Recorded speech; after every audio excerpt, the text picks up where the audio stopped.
Agricultural aviation began in the early 1920s, dusting the cotton fields of the Mississippi Delta. It originated as a means of fighting the boll weevil, which infected millions of acres of cotton.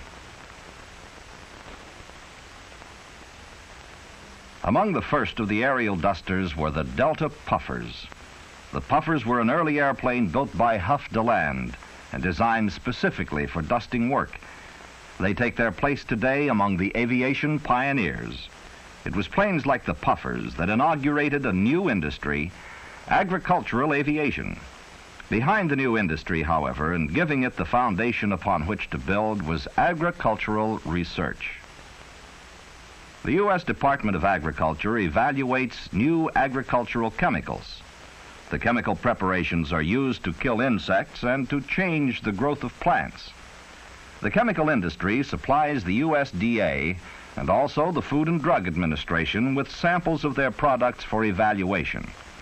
With herbicides, the weed killers, screening and evaluation extends to field plots where plant varieties are correlated with families of chemicals.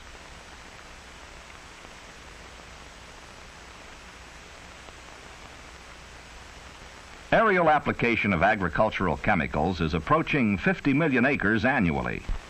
Aerial dusting and spraying has become a specialized field combining agriculture and aviation. Agricultural aviation has had its problems.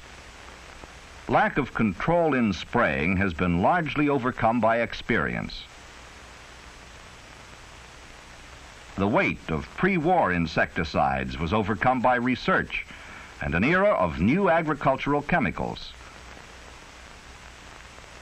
Improved metering devices have been developed by the people of agriculture and aviation working in close association.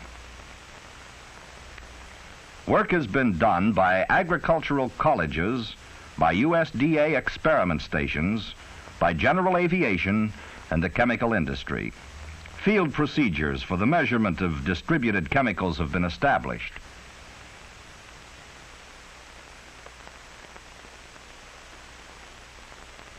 Work has been done on the aerial distribution of fertilizers and seeds, and aviation equipment has been developed to meet the needs. Much experiment continues with the airplane itself.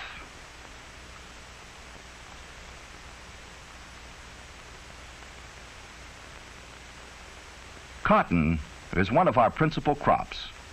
The bollworm and the boll weevil have been called the bandits of the cotton patch. Bollworm control should start as soon as newly hatched worms are found.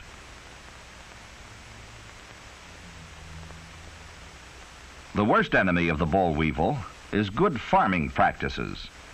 It pays to keep a weekly count on the boll weevil population in the cotton. Frequent application of insecticides can control the weevil. Aerial dusting makes it possible to avoid tractor damage to the crop.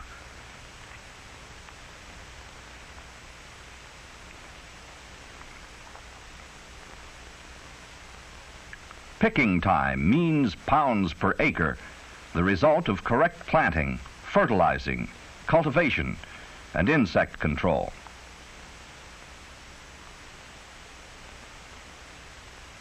Aviation has another job in the cotton, the job of spraying defoliation chemicals. Defoliants remove the foliage or leaves from the plant. Cotton defoliants are used in all the cotton-producing states and are generally applied by airplane. In the San Joaquin Valley of California, defoliants are applied by helicopter. Helicopters are liked by the cotton growers for their application control. However, their high cost limits their use. This is another problem of agricultural aviation yet to be overcome. A week after defoliation spraying, the plants stand dry and almost leafless. The bolls ripen more uniformly and can be gathered at a single picking. Defoliation hastens maturity and facilitates both hand and machine picking.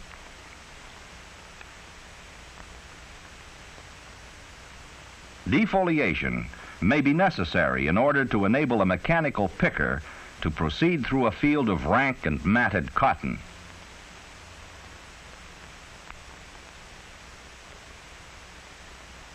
So it was here, with this fiber crop, that the industry of agricultural aviation found its beginning.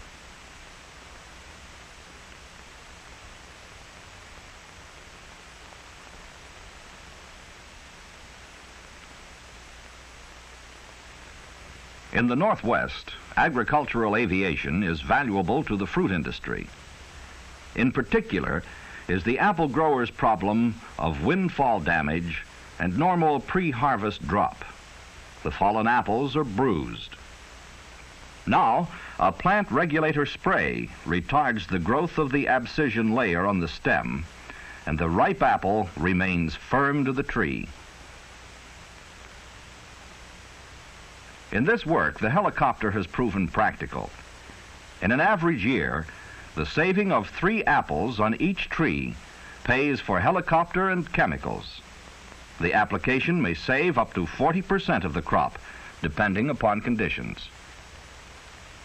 One chemical material widely used is a growth regulator, 2,4,5-TP. It is effective for as long as a month. It is important to spray the trees while their leaves are still working, and it is important to harvest the fruit at proper maturity. Plant regulator sprays like 2,4,5-TP are used only for the effect they have upon the plant. They are not used to poison insects or for plant disease. While their use is very specific, the result for the grower is broad, less dependence upon nature and more control in managing his crop.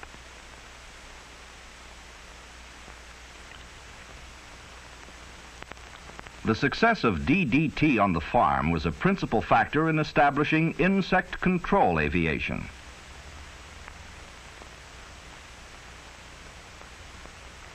One crop protected by aerial spraying and dusting is tobacco. Beautifully camouflaged, the tobacco hornworm can rapidly destroy a crop. Various insecticides can be used to control this field pest. An insect infestation can riddle the crop. The productivity of this field corn has been destroyed by an outbreak of grasshoppers. Grasshopper outbreaks can occur in rangeland or a variety of field crops.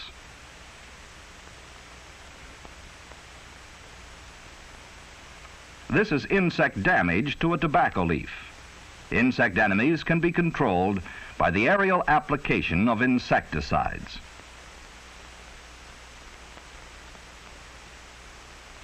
Spray pests before damage to a crop is done. Insecticides are poisons. Growers of tobacco and food crops are required by law to use them within the established residue tolerances.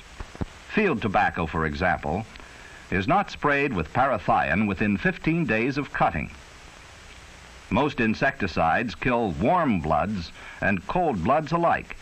Properly used, they will not cause disease nor increase the susceptibility of disease in animal or man. Agricultural aviation is aware of its growing responsibility in the field of toxicology. When the wheatland is wet in the early spring and temperatures low, ranchers may put nitrate fertilizer on their fields. The object is to produce an early crop maturity and consequently more grain volume. Ranchers who regularly use agricultural aviation services often provide a landing loading strip.